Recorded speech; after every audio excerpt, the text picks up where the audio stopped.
Okay, so massive unemployment and how to address it has been. I should also note here that our producers put in the Slack earlier a story that says that it looks like the eviction moratoriums are not part of, and a continued eviction moratorium at the federal level is not part of the Senate HEALS Act proposal, it appears. Right. So there's that. Massive unemployment, in addition to the housing crisis and how to address that, has, of course, been a dominant economic story these days. And now the extra $600 per month in benefits remain the biggest point of contention. Republicans in that proposal introduced last night would drop that from $600 to $200 per month. Listener John Pearson wanted to share his perspective on that. Hi, Kai and Molly. This is John Pearson. I live in New York State. I'm a very moderate Republican who will not vote for Trump. However, you totally denigrate the Republicans for not supporting a renewal of the $600. You were really saying that an unemployment benefit that was equivalent to 70% of someone's spending was totally inadequate. And what do Republicans want to do? Ruin the economy?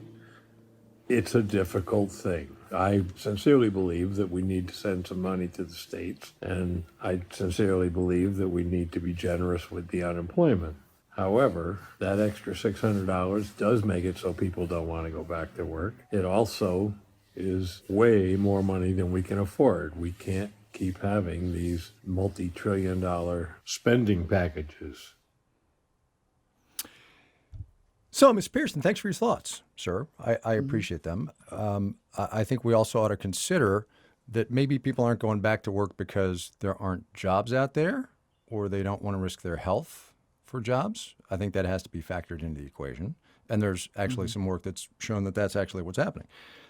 On the idea of multi-trillion-dollar rescue packages, first of all, if not now, when? And somehow it's okay to have $1.3 trillion deficit finance tax cuts, but not aid to Americans who have been thrown out of work through no fault of their own. I mean, look, I hear what you're saying, and there's got to be a happy medium somewhere. But if not now, on these spending packages, when?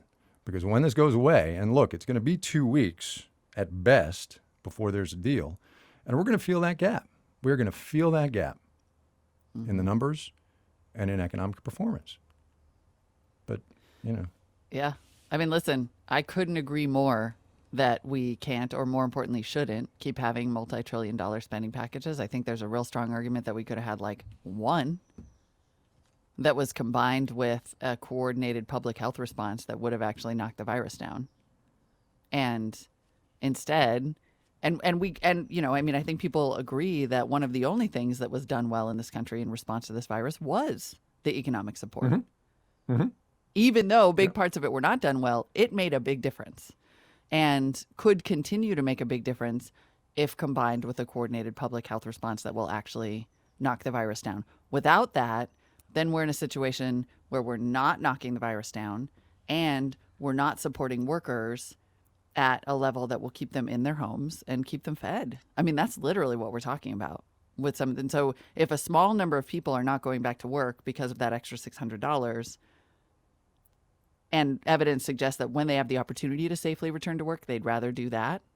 I think that's far outweighed by the devastation that will occur if we don't take care of people until we get this stupid thing under control. Like, there's literally one solution to everything that we are talking about right now, and that's the part that makes me lose my mind. There is literally one solution: fix the virus.